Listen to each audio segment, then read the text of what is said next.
All right, bro. Let's go ahead and talk about the Lakers, though. See, this month of February, the Lakers are 6-1 in their last 7 games. This the consistency we was looking for at the beginning of the season.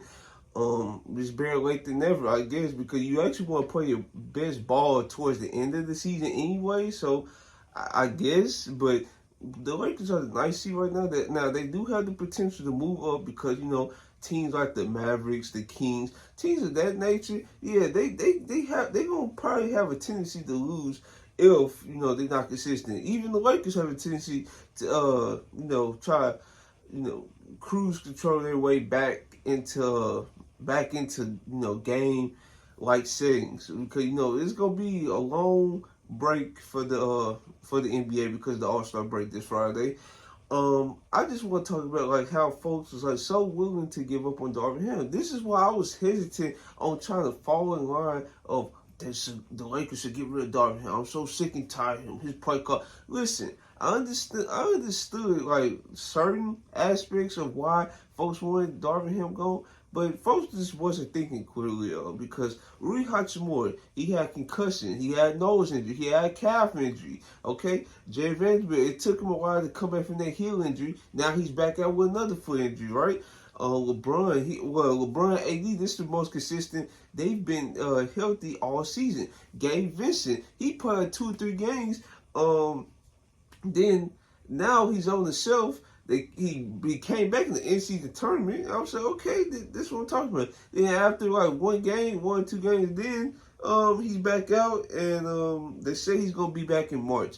And now Spencer Dinwiddie, who we just picked up not too long ago, if he continues his good play, I don't know where Gabe Vincent is gonna fit into all this. Maybe he just be like a situational role player, especially against certain lineups. Because I know we're gonna have to face some dynamic guards coming up in the play-in, and then maybe the playoffs if we do make it play-in.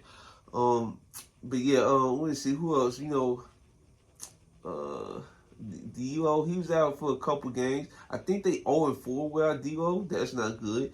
I guess that's part of the reason why they brought in Spencer Dinwiddie because they need an extra ball handler for insurance purposes because Skylar Mays, he's nice, but I don't think he's going to like get the job done, right? Because he's not as dynamic as a Spencer Dinwiddie.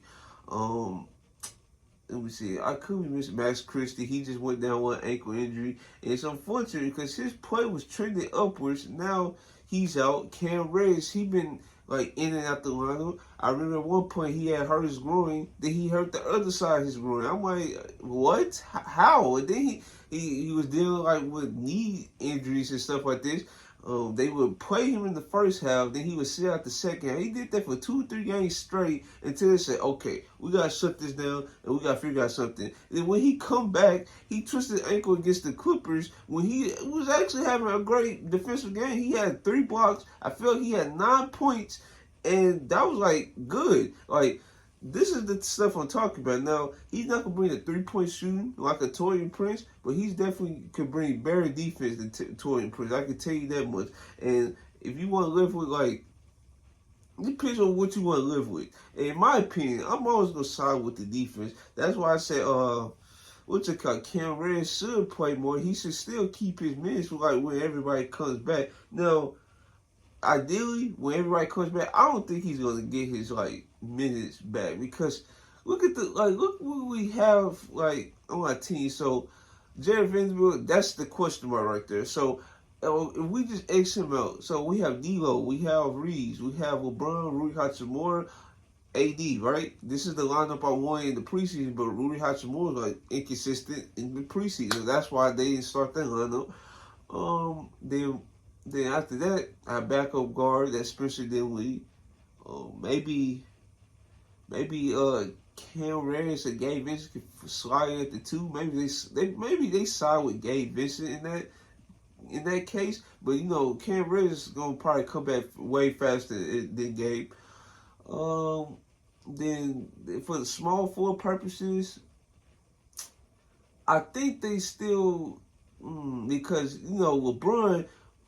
They sub out Rui because Rui is gonna be the backup power forward for LeBron, so that's why they sub him out first, and then they bring in like Spencer Dinwiddie and stuff like that, and then I'm trying to see who would be the backup small forward. Oh, Torian Prince. Then it would be Rui Hachimura. Then it'd be like either Christian Wood or Jackson Hayes, or they do something like Christian Wood at the 4th spot for limited time. Then they go Jackson Hayes at the 5. I think that's where they might go.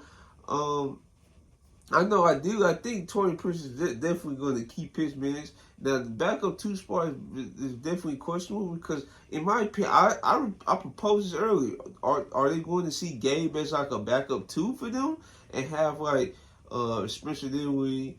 I know they're gonna keep a start on for in the late first. So like Spencer Dinwiddie, like Gabe Vincent, Cam Reddish. Then you have like Torian Prince, Rui Hachimura, the AD, something like that. Then when AD sits down, is it gonna be like Jackson Hayes, LeBron, who be like Torian Prince, and Gabe Vincent, and Spencer Dinwiddie, or they're gonna put like Cam Reddish or something in for like Torian Prince. I don't know. There's a bunch of different ways they can do this, but I'm definitely liking the play call I'm seeing from Darvin Ham.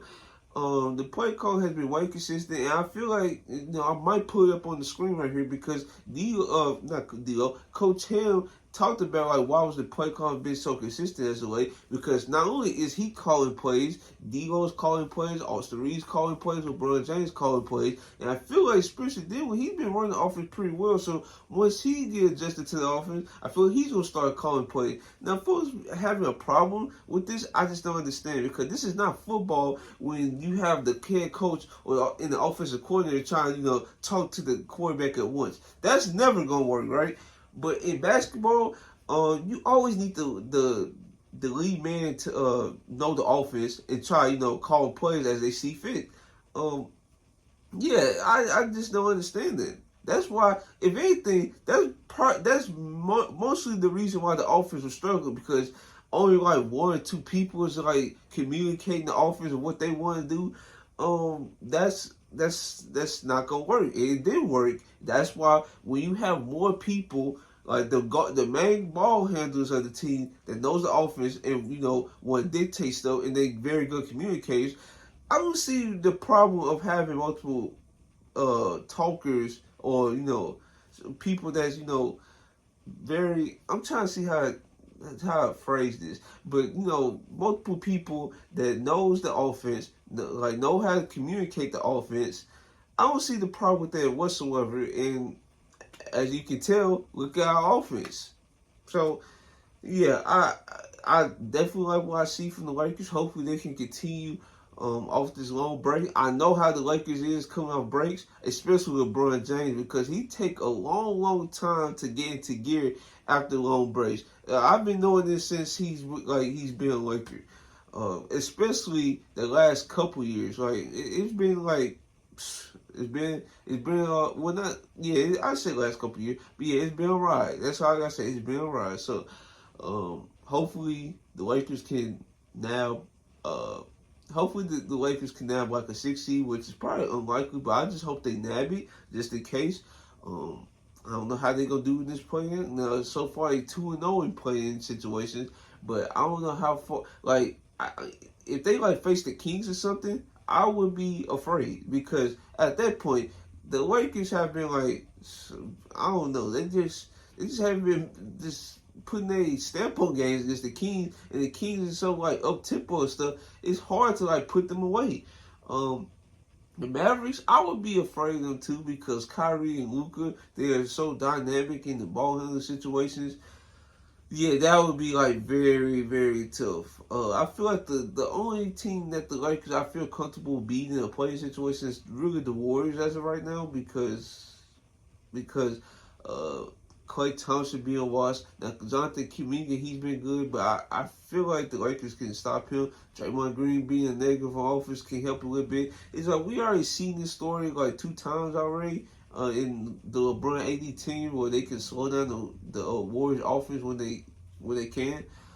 So yeah, I'm just not as afraid as I am with the Kings and the Mavericks. So yeah, if you guys like this video, comment, subscribe. This is your boy Terrell. I'm out.